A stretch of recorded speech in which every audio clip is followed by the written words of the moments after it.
while Donald Trump's argument is that that juror lives at 34 West 52nd Street, and maybe someone should pay that juror a visit and straighten him out. They're making a 77-year-old man sit inside a dingy room for 8 hours straight, 4 days a week. I am enjoying the Trump trial. I really am.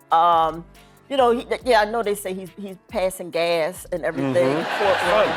How is Trump being treated worse than the mastermind of 9/11? The rumors about Trump farting won't go away anytime soon, and he was first destroyed by Jimmy Kimmel, and now Wanda Sykes is doing the same. Showing how foolish Trump is the only thing keeping him from becoming even more foolish. Wanda Sykes, the renowned comedian, recently appeared on Jimmy Kimmel's show where they engaged in a humorous conversation about the ongoing Trump trial. When Jimmy asked, "Are you enjoying the Trump trial?" Wanda expressed her delight at being on the show and shared her amusement at following the Trump campaign from the comfort of her home. She clarified that it's not that she dislikes attending court, but rather the whole situation is just too intriguing to miss. "You know, I saw that he was passing gas and everything," she replied. But the thing is, he's old, so that's what happens when you're old. You fall asleep and you toot a little bit.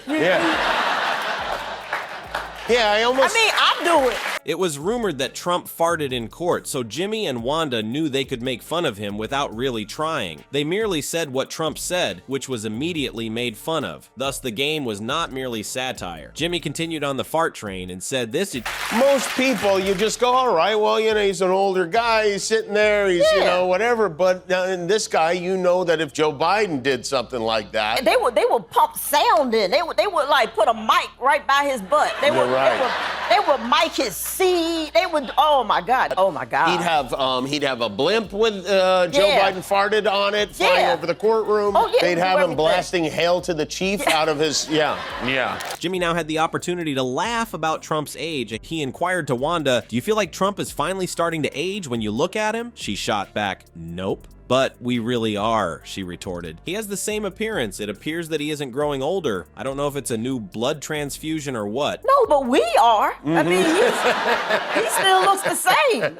I think he's getting younger. I don't know. I mean, the Trump people get really upset. Right. Some of them been coming to my show, and again, I'm like, why are y'all here? I don't know if he's getting like virgin blood transfusions or something. There's something going on there. Wanda turned her focus to Trump and informed him, "You can't say anything about Trump when you're with a Trump supporter, no matter how bad he was." She also mimicked the actions of Trump's followers as she poked fun of him. However, Jimmy has already mocked Trump for his response to his legal matter. He mocked Trump on Monday night, calling him very defensive. Then he departed. The former president was in all caps mode and then some before his day in court. His writings, such as witch hunt and election interference, sounded as insane as someone screaming at strangers on the street corner. Jimmy said that the prosecution claimed that Trump attempted to rig the 2016 election by concealing his relationship with adult film star Stormy Daniels through the use of campaign funds. He is accused of lying extensively about it in his corporate papers. However, Trump's staff claimed that his attempt to rig the election was legal. They made light of his affair and told him it was acceptable to enjoy himself, but in reality, they were reassuring him that even though he had committed an infraction, it wasn't that serious. Jimmy said that Trump's attorneys are remaining true to their claim that their client never had an affair with Daniels. They claim that because he wasn't attractive, well-liked, or wealthy enough, she wasn't interested in him. Another joke was about Trump's attorney. Minutes after the hearing ended, Trump attacked the judge on social media,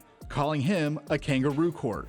While Donald Trump's argument is that that juror lives at 34 West 52nd Street, and maybe someone should pay that juror a visit and straighten him out. The lawyer's sense of humor, in his opinion, was a plus. He stated, "This is the first time a former president is facing criminal charges, but what people are talking about the most is that someone said Trump farted in court. He always appears to be getting into something wild and fresh. This is entirely unfamiliar territory for us." There will be more amusing things to say about Donald Trump. Although he is well liked by right-wing media, co-hosts of The Daily Show Jordan Klepper and Ronnie Chiang present a single, somewhat unreliable case against the outgoing president. Jesse Waters, anchor of Fox News, cited Trump as saying that his courtroom experience was terrible. He said, "Can't keep him cooped up all day. He needs time outside or he'll pee on the couch."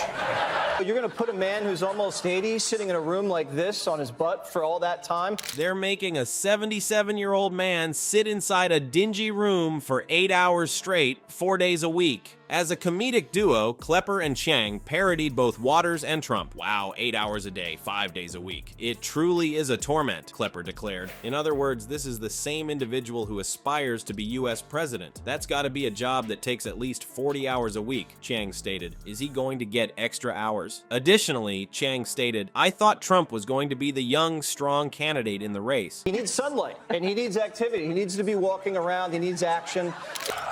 Are we talking about Donald Trump or an old English sheepdog?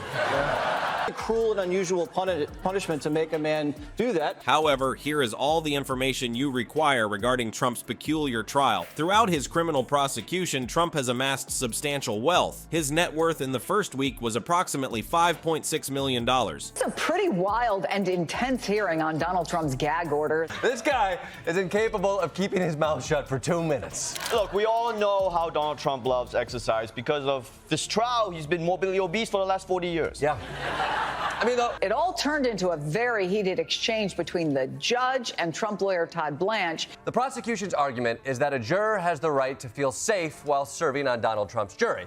Would Trump even want fresh air and exercise? These actually sound like the punishments the judge would give Trump if he's convicted. He collected all of that money by claiming that he was being targeted by the deep state to tiny donors. He said stuff like, I'm facing 34 felonies and life in prison and emails to gather money. It's time to discuss Trump derangement syndrome. And guess what? The average amount made by donors was $27. What makes you want money? Thus, Trump's team views this trial as a means of winning over supporters. They think to themselves, let's make lemonade out of this bad situation.